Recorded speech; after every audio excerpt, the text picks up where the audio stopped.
नमस्ते प्रणाम, मैं सुमन भारद्वाज। हमारे यूट्यूब चैनल में आप सभी का स्वागत है। आज हम लोग बहुत ही प्यारा कहरवा गीत सुनाने जा रहे हैं। कैसा लगा कमेंट में ज़रूर बताइएगा।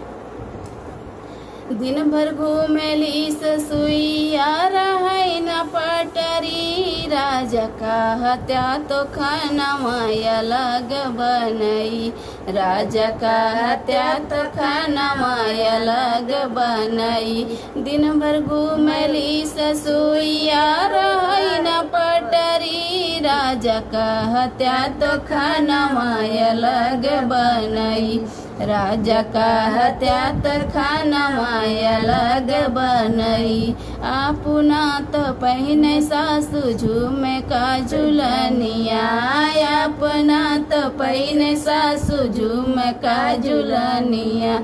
अरे हम का पहना मैं पीतल कई मोनरी, राजा का हत्या तो खाना माया लग बनई, राजा का हत्या तो खाना माया लग बनई। दिन भर घूमेली ससुइया रहाई न पटरी, राजा का हत्या तो खाना माया लग बनई, राजा का हत्या तो खाना माया लग बनई।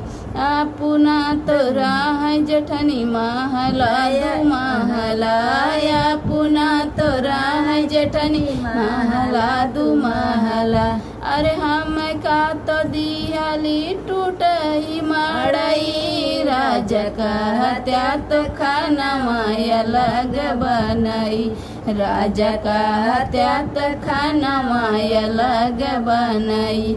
दिन भर घूमेली ससुइया रहाई न पटरी, राजा का हत्या तो खाना माया लग बनई, राजा का हत्या तो खाना माया लग बनई, राजा का हत्या तो खाना माया लग बनई।